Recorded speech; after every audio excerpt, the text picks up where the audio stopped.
10. Basic tenets of spiritual treatments. Inner strength of man is the most powerful source of energy in this world. Whereas material resources of the world and physical competence of man have the limitations of providing only means of livelihood and comforts, the inner strength activates the dormant Chetna, energy of supra-conscience, develops the inherent paranormal capabilities, and sprouting the seeds of divinity within man develops him into a super being.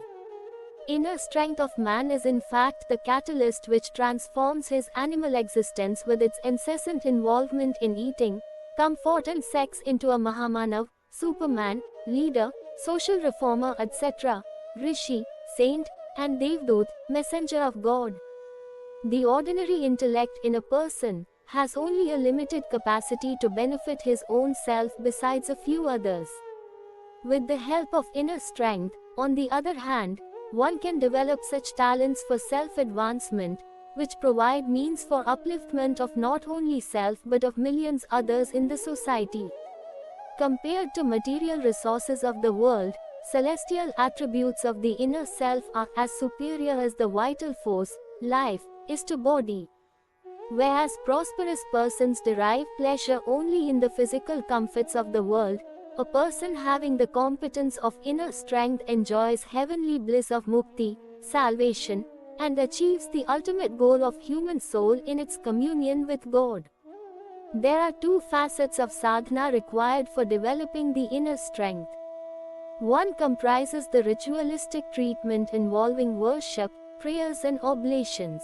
The other consists of yoga, establishment of close affinity with absolute perfection of the super being and his cosmic Chetna, omnipresent energy of God in the cosmos. The treatments consist of bodily activities like jap, bhajan, prayers, vrat, special pledges, and upvas, fasts or partaking specified or tasteless food. Yoga, on the other hand, is primarily related to the field of sentience. It involves development of profound faith and total emotional surrender. With constant practice, devotion, bhakti, and love are made natural reactions. One who dedicates his life to promotion of high ideals is known as yogi, whereas those who remain engaged merely in rituals of religious practices without any emotional involvement may at the most be known as priests, pujari. Treatments, upchars, and emotional involvement, yoga ekatmaya, are complementary techniques. If upchar is an arrow, yoga ekatmaya is the bow propelling it. The distance to which the arrow travels and the force with which it strikes depends on the tension of the string of the bow. In the absence of a bow, the arrow becomes totally ineffective. Yet the bow by itself can produce results comparable to that of propulsion of an arrow by throwing small pebbles. However, this statement does not belittle the importance of upchar, the physical treatment by rituals. A writer needs a pen, a tailor, a needle, a painter, a brush and an instrumentalist, a piece of orchestra, but with it he also requires a sharpness of inherent talent in absence of which the implements cannot bring him any credit or success. The upchars, treatments, of religious rituals too follow the same set of rules. They are as much necessary as emotional involvement, yoga. One cannot afford to disregard them. How would a blacksmith or an instrumentalist demonstrate his skill if he is not provided with a hammer or a musical instrument? How can one expect a barber to shave without a razor? Let us take another example. The significance of seed is well known. Without seeds, it is neither possible to do farming nor to raise a garden. In spite of its importance, singly, seeds do not help in reaping a crop or in making one prosperous by producing fruits. Arrangements for providing fertilizer and irrigation are as much necessary as sowing of the seeds. Here we are comparing seeds with upasana upchar, treatment through rituals of religion. To make it grow into a blossoming plant, water and fertilizer are essentially required, which is emotional involvement and faith. This is in a nutshell the mystery or the focal point on which success or failure of sadhana depends. While adhering to a fixed routine or prescribed procedure of daily rituals of prayers and oblations, puja upchar, each serious aspirant looking forward to culmination of sadhana into paranormal achievement should also keep a watch on himself to see whether they are also bringing in a progressive enhancement of faith in his deity, Ishta, which is the ultimate goal. Just as a body devoid of life is known as a corpse, mere rituals of prayers oblations unaccompanied by faith are reduced to a mockery of worship. Of what use is a corpse to anyone? Similarly, the time spent in faithless worship without any emotional involvement gives only the limited benefit of avoidance of misutilization of time and engagement in some useful practice for the duration. But with only this much of effort, one should not expect or aspire for some miraculous results. All sadhakas, persons engaged in sadhana, have to make much more endeavor to incorporate excellence, utkrishtata, in their bhav chetna, field of sentience, than is required for the daily routine of upasana upchar. It requires the highest level of industry and enterprise, purusharth, comparable to an effort to convert a desert into a blossoming garden. There are quite a few deluded ones who consider religious rituals of puja upchar themselves as the means of acquiring paranormal powers for sensory and extrasensory achievements, riddhi and siddhi, and create a dream world for themselves by fanciful aspiration of becoming a wizard capable of performing stupendous feats like the instant magic shows of magicians. Not succeeding in their efforts, they are found giving vent to their despair and anger like atheists, putting all sorts of illogical blames on the science of worship, upasana vigyan. We are well aware that magic is only a delusion created by sleight of hand. Production of objects out of nothing and breeding pigeons from hats are totally contrary to the laws of nature. One can make money out of earth, but it requires well-established processes in which farmers, potters or workers of kiln are engaged.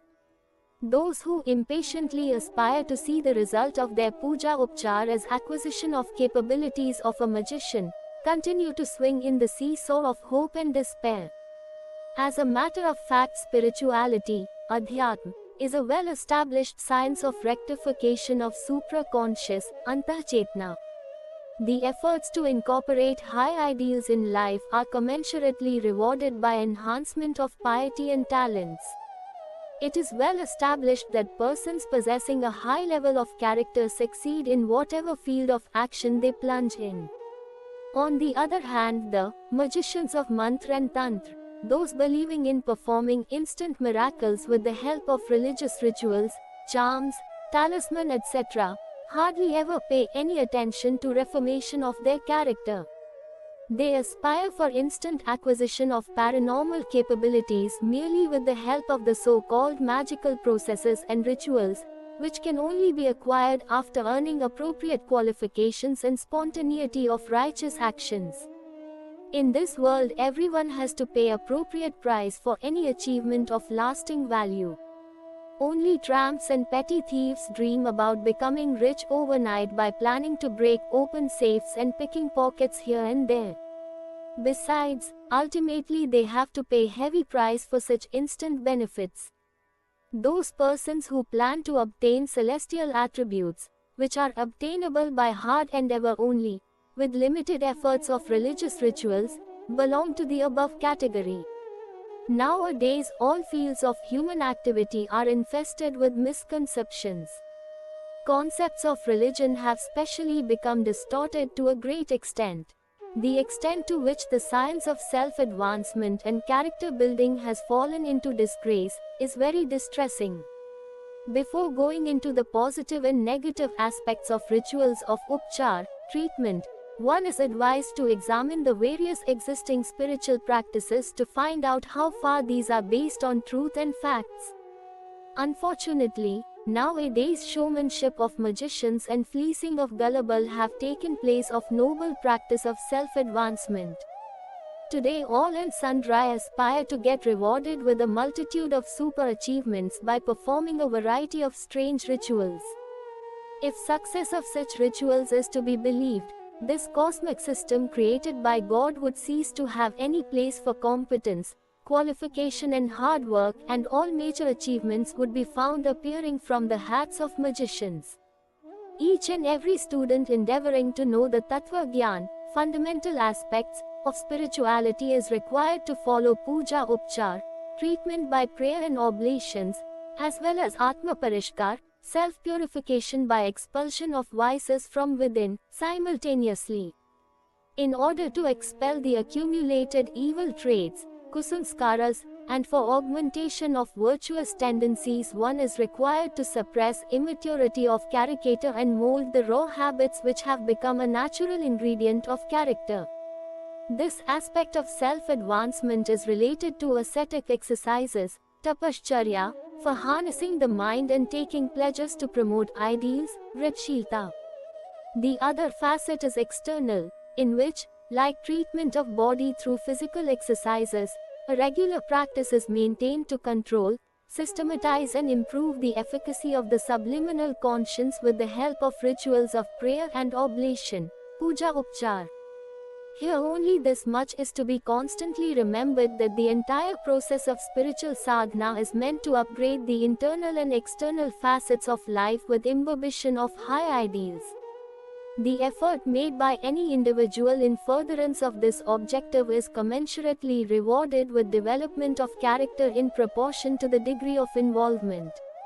This is the internal celestial attribute with the help of which one augments the strength of inner self, achieving the status of Superman besides providing name, fame and social security to the area of personal influence. The science of spirituality is indeed a field of supermagic. Feats of millions of magicians collectively stand nowhere in comparison to the glorious contributions and golden history made by magnanimity of character and activities of the supermen of the world.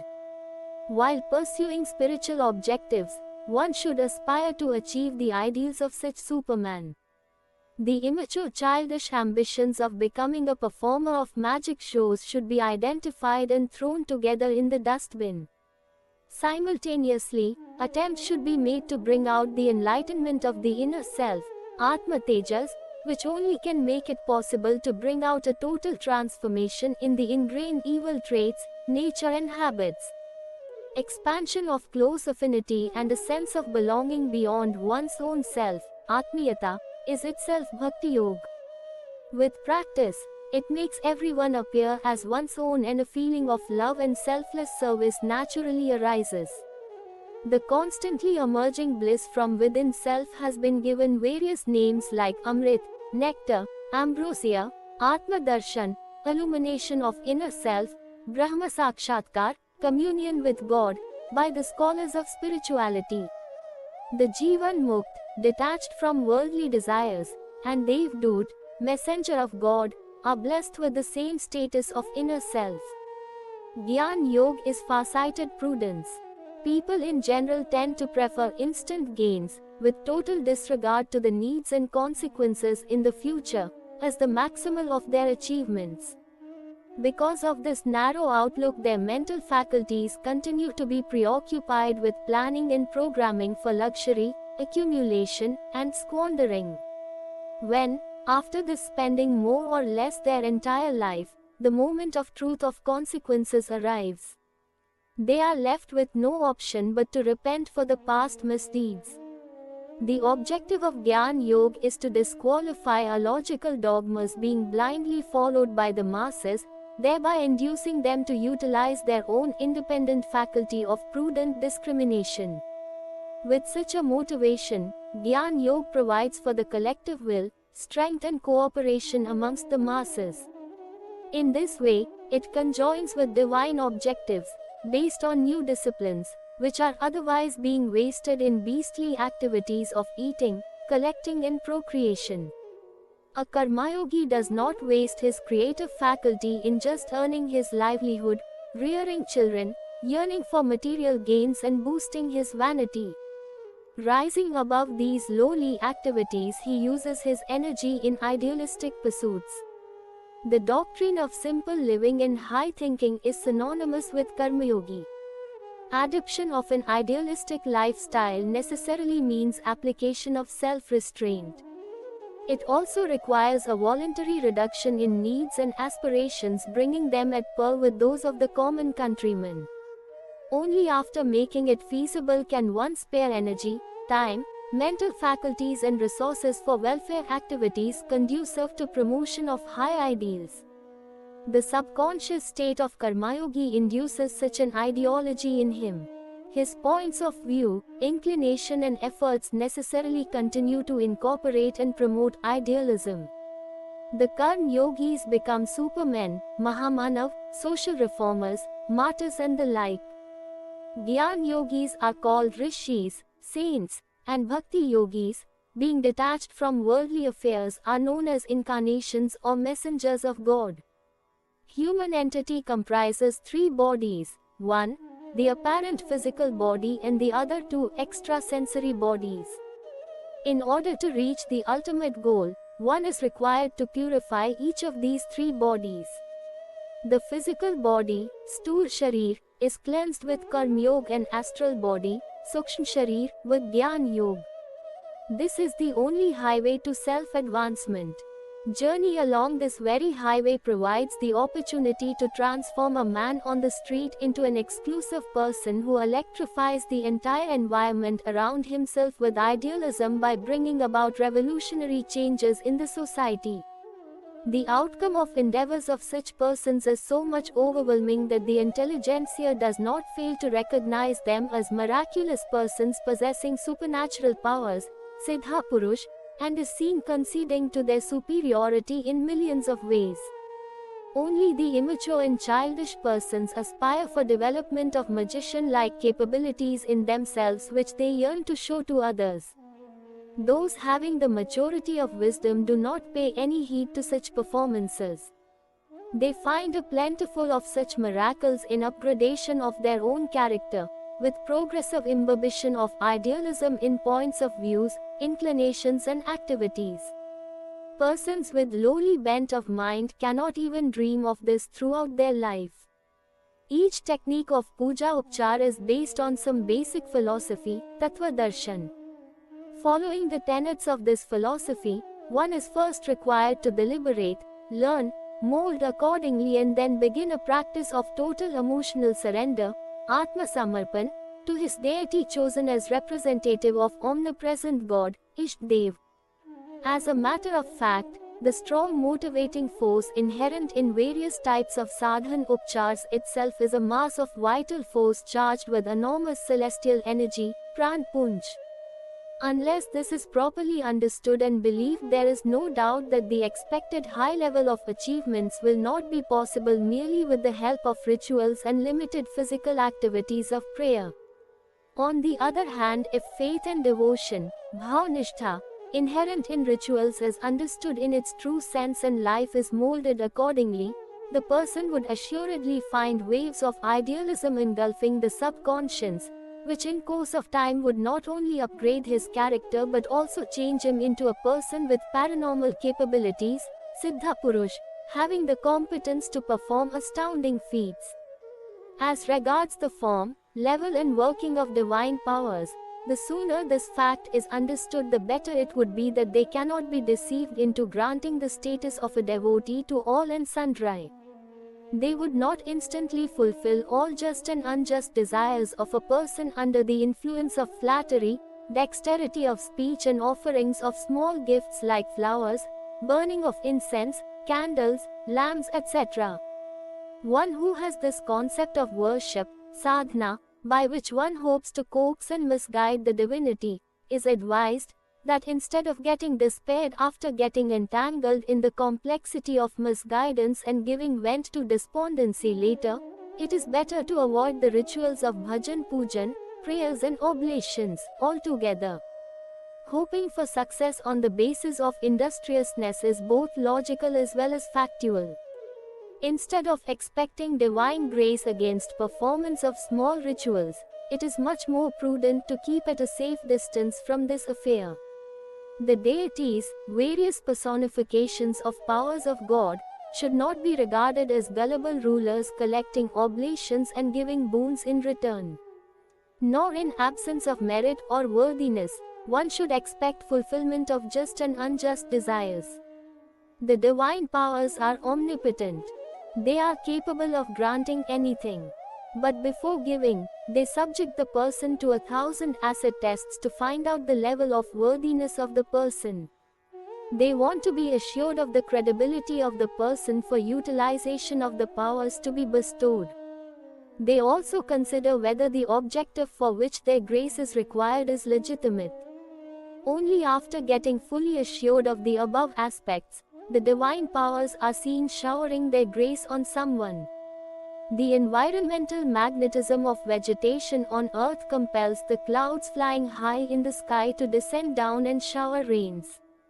Likewise, coordination of dedication to high character, charitra nishtha, and dedication to the society, samaj nishtha, create the magnetism which forces divine grace to shower on the sadhak.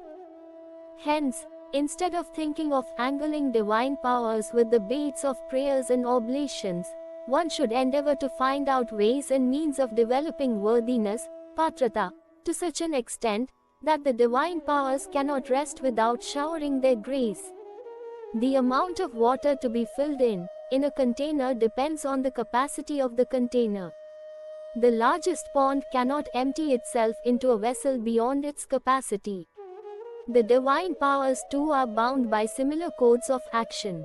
Instead of asking for boons, one should develop one's own competence to the level where it becomes possible to grant boons to others. In fact, blessings are given only by benevolent saints.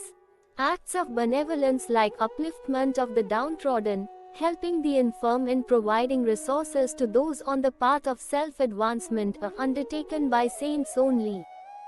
God is only a system which, like fire or electricity, helps only on the precondition of proper utilization. At the same time, God does not forgive and gives punishment for misutilization of natural resources for evil designs. In this context, He is not found differentiating between a devotee and an atheist. For seeking an employment, an application is written and an appointment is granted on the basis of this application. Nevertheless, this is to be remembered that in between, the applicant has to go through the process of examinations and competitions. God does not bestow His grace immediately after the prayer application is made, but He also examines whether the person offering prayer has developed required level of worthiness and has dependability. The real objective of worshipping, upasana, is to wipe the temple of one's subconscious, to make it sufficiently clean to make it acceptable to the cosmic power to enter it. We clean the body every day by taking bath, and teeth are cleaned by regular brushing. The apartment is to be wiped each day for removing the trash. This daily routine of cleaning has only one objective, that is, to save oneself from the bad odor, sickness and disorder created by accumulation of trash and dust. This process of cleaning does not create any miracle. Adoption of cleanliness makes one feel lighter. It provides an acceptability in the civilized community and an easy means of protection against the diseases arising out of dirtiness. Similarly, daily rituals of sadhana are required for cleaning the conscience from accumulations of evil thoughts.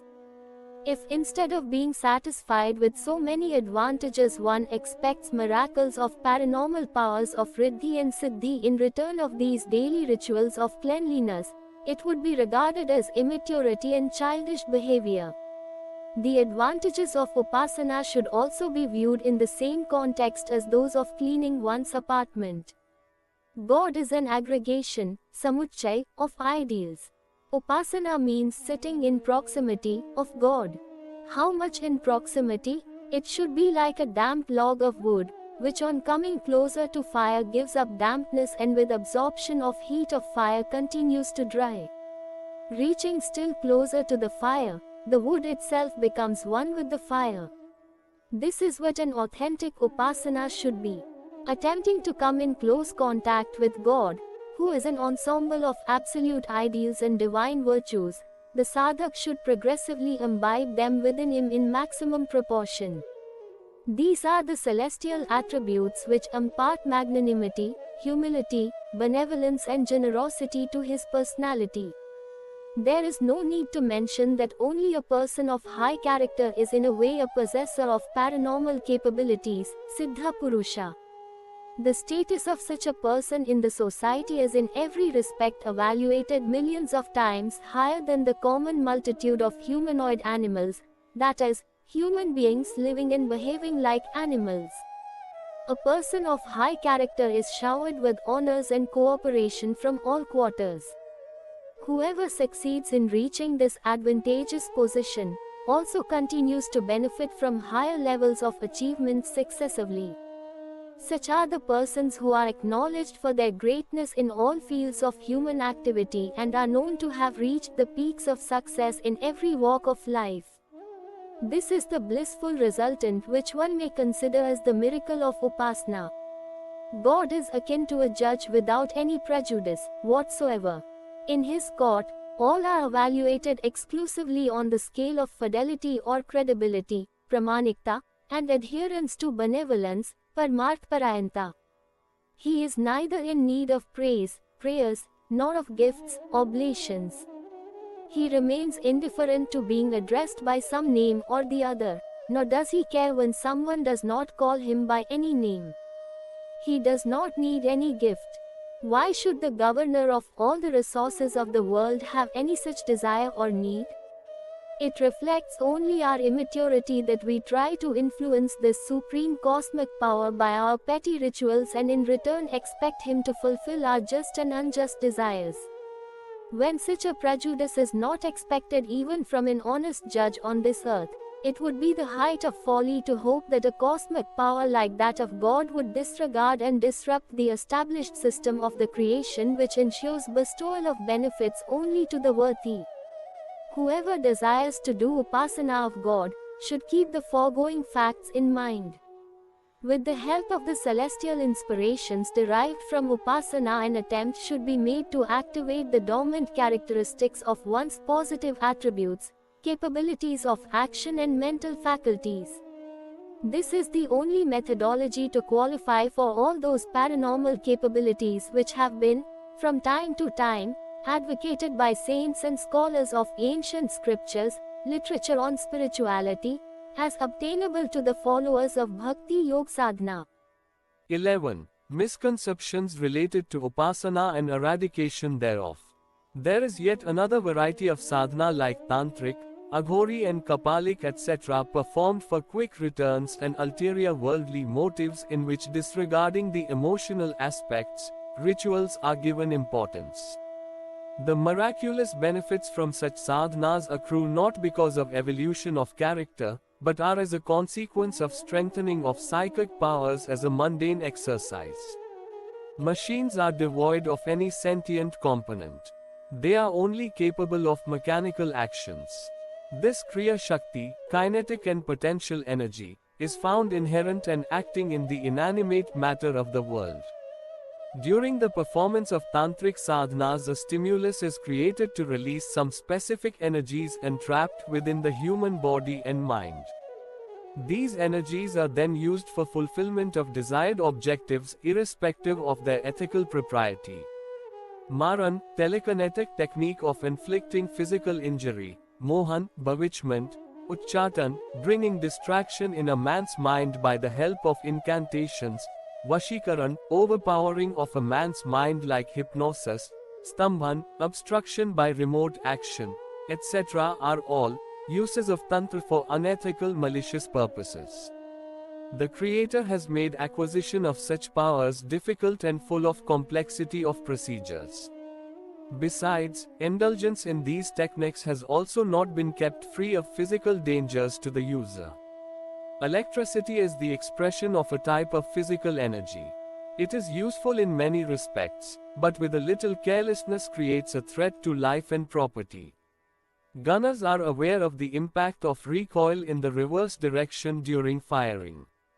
An atomic explosion does create energy, but at the same time poses the danger of extensive devastation by radiation. Those playing with fireworks or engaged in hunting of carnivora, do so at great risk to their life.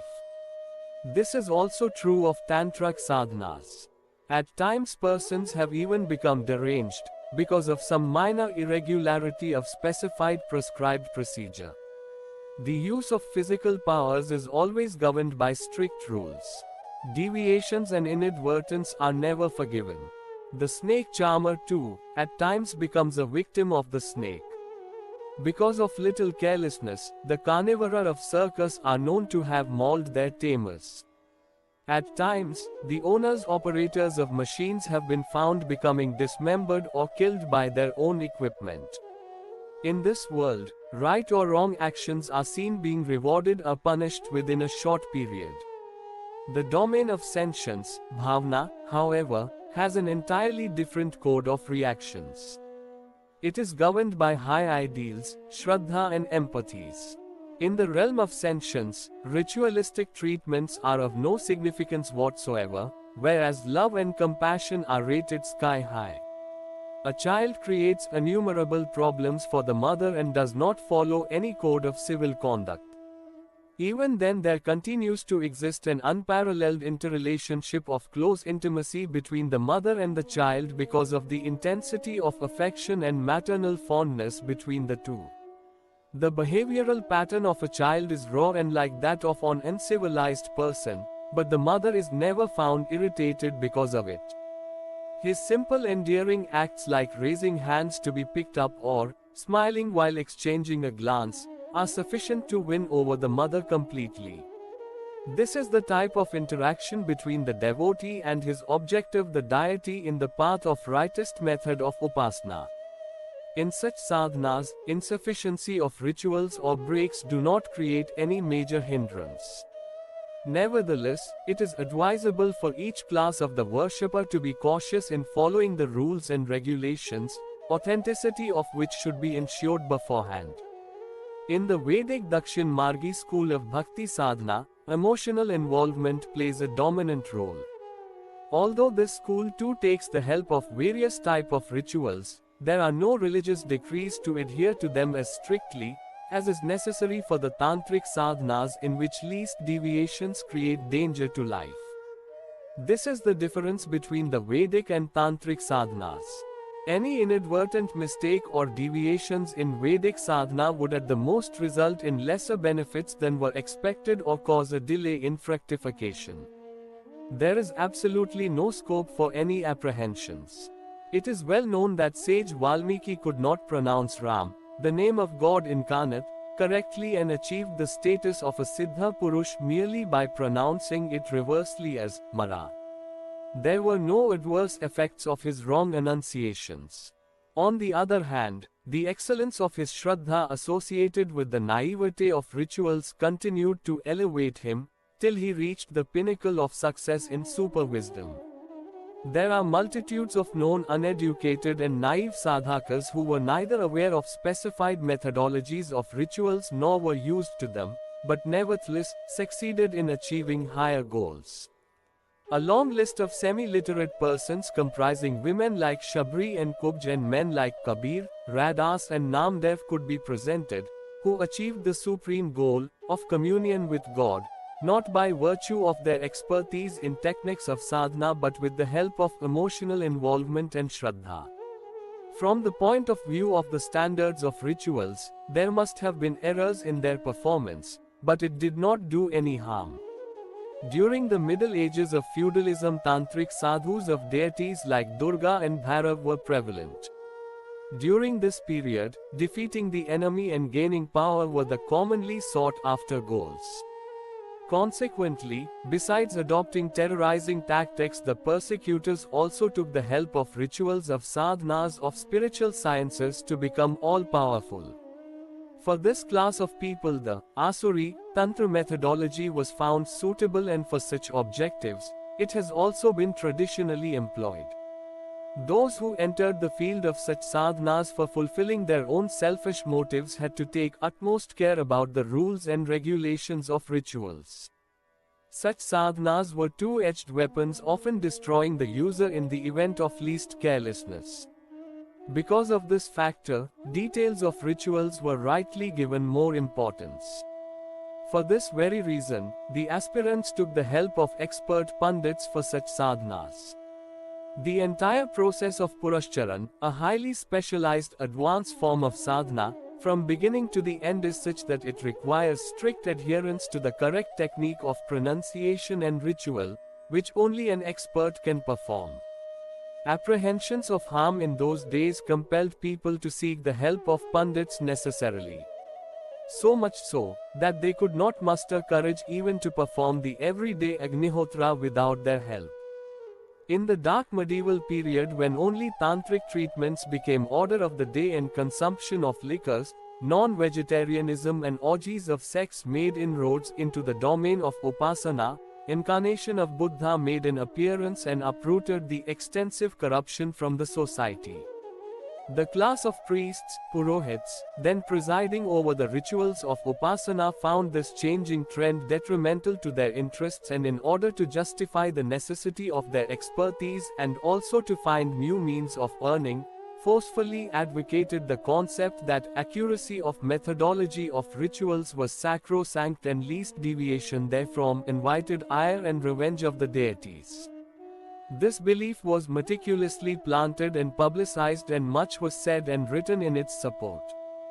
Though the above concept had some amount of validity for tantric treatments, unfortunately it also began to influence the Vedic Dakshin Margi sadhanas, and upasana being performed for noble objectives and in course of time, took deep roots as legitimate dogma. Consequently, even in daily rituals of sadhana people began to nurture apprehensions about displeasures of the deity in the event of least irregularity of rituals. Apprehensions of adverse reactions change into convictions, particularly when under the normal circumstances the devotee comes across some sudden unforeseen problem, failure or calamity in life. On account of the preconceived notions, the first thought which comes to trouble his mind is that the untoward event is related to some fault in his practice of puja upchar, religious ritual. In such a situation, he becomes confused with the dilemma whether he should continue his upasana, which would aggravate the existing situation, or discontinue it and invite wrath and bane of the deity. Finding himself between the devil and the deep sea, he thinks of getting rid of this unnecessary affair altogether.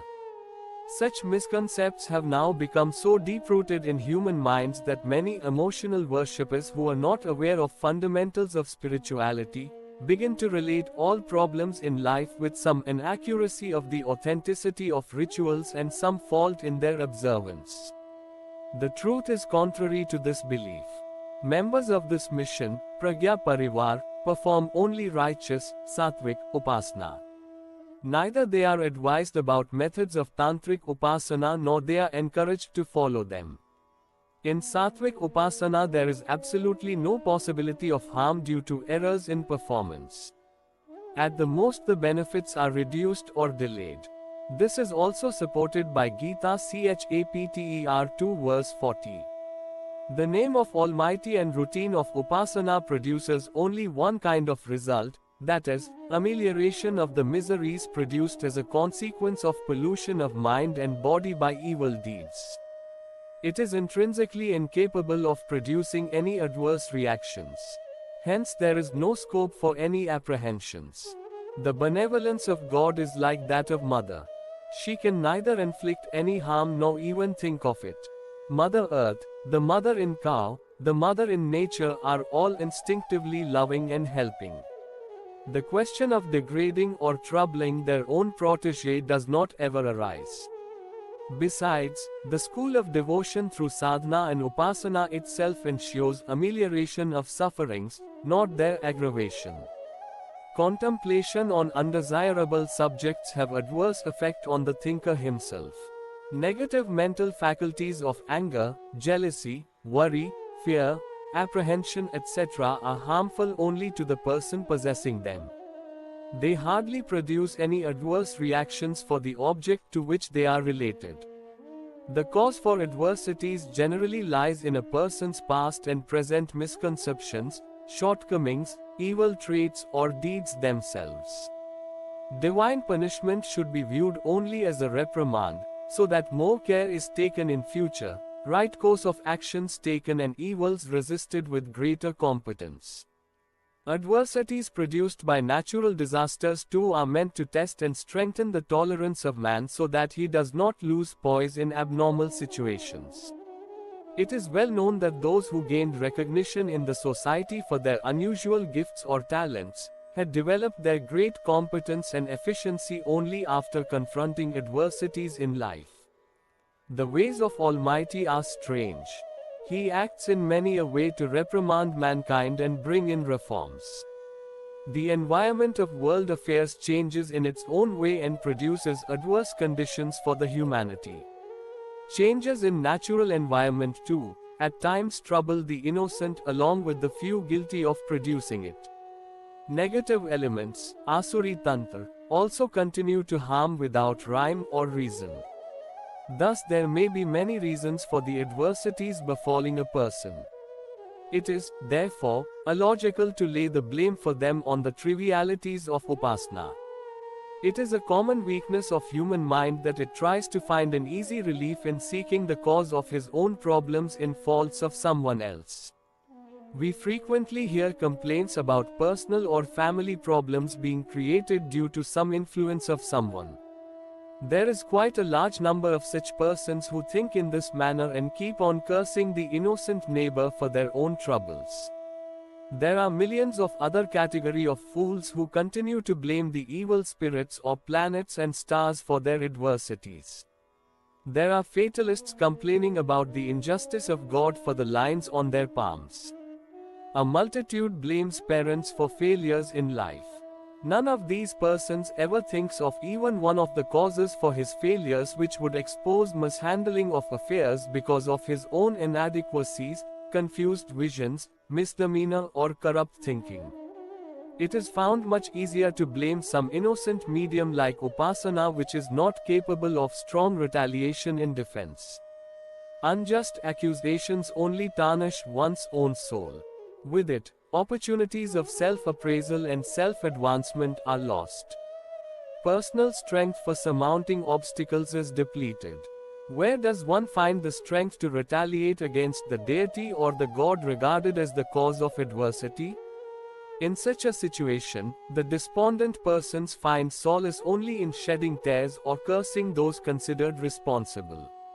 This state of mind often proves to be detrimental to possibilities of prosperity in future. It must be emphasized once again that for success in Upasana, the role of rituals in only 10%, whereas that of intensified Shraddha 90%. Any wavering of Shraddha should be considered as a warning that routine adherence to rituals is not likely to produce any results. Whenever the concept of correlation of Upasana with the advent of adversities appears in mind, one should conclude that a situation is being created in which there is no scope for Shraddha to take roots. Besides, any Tantra system which produces adverse effects from humility and prayer must be of the lowest order and is, therefore, despicable. Taking help of such a system would always involve apprehensions of troubles. It is thus explicit that no foundation of Shraddha Vishwas, Bhakti Bhavna, Sneh Samarpan devotional surrender can be laid on a state of mind full of apprehensions of fear, uncertainty and revengeful reactions. In the absence of Astha, Shraddha and Vishwas, even the most superior techniques of Upasana would remain futile for anyone and for any objectives whatsoever. Besides, not only the efforts made for this purpose would not bear any fruits, the bitterness generated because of failure would gradually drift the sadhak towards atheism. It is thus apparent that such persons are in a better position who are casual about Upasana than those described earlier, who do not perform any type of Upasana at all. At least they escape the unnecessary disenchantment of dissatisfaction, bitterness and atheism. For those doing Upasana, in whatever way, there may not be any gains but there are no uncalled for losses either. A minimal expectation from any type of devotional activity, Upasana, should be assistance in self-purification, Atma Parishkar. It is to be expected that through Upasana the door to augmentation of virtuous traits would open and such contentment, public cooperation and divine grace would be made available as accrued to noble persons by virtue of development of character. If the fruits of Upasana are to be weighed further on the scales of profit and loss, there should develop a strong conviction in the concept that Upasana would increase the possibility of benefits manifold. Even the accruing physical gains, which may or may not eliminate the problems altogether, but would decisively ameliorate their consequences. Inner strength developed with Upasana reduces the burden of coming hardships to half, if not to one-third. Basically, there is no need to interrelate adversity of circumstances and Upasana, since they belong to independent fields. Suitability of circumstances or otherwise generally depends on the competence and expertise of the person concerned, whereas Upasana provides an opportunity for activating the dormant virtuous instincts buried deep in the inner self for imbibition of cultural excellence. The degree of success in worldly affairs or acquisition of resources depend on expertise and talents of a person. Upasana, on the other hand, incorporates excellence in the outlook, character, status and field of activity. Hence there is no logic in correlating the two. However, if one finds it difficult to believe that Upasana is not correlatable to worldly profits and loss, one could rely on one of the following viewpoints. The credit for successes in life may be given to Upasana and the responsibility should be owned for failures because of shortcomings of one's own prarabdha purusharth, consequences of earlier misdeeds and inadequacies of effort. With only such standards, Shraddha can be perpetuated and the doors of self-advancement could be kept open. Corrupt thinking is harmful in every way. Where one tends to take the credit for success, and puts the blame for remaining troubles on Upasana, the only result would be total elimination of the little Shraddha present within him. With this, all future possibilities of self-advancement will come to a dead end. It would mean, digging one's own grave, harboring the aforesaid misconceptions would not bring any benefits but would on the contrary, engulf the person in uncertainties. It would be nothing but duplication of follies. Just as there is no logic in correlating adversity of circumstances with the excellent support of Upasana, it is also unjustified to use it as a bribe or bait to tempt the Almighty.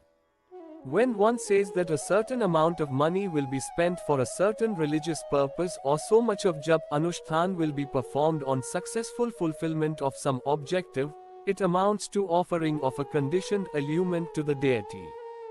This type of bribe is given by some in advance while others offer it on completion of the assignment. In either way, this practice should be discontinued.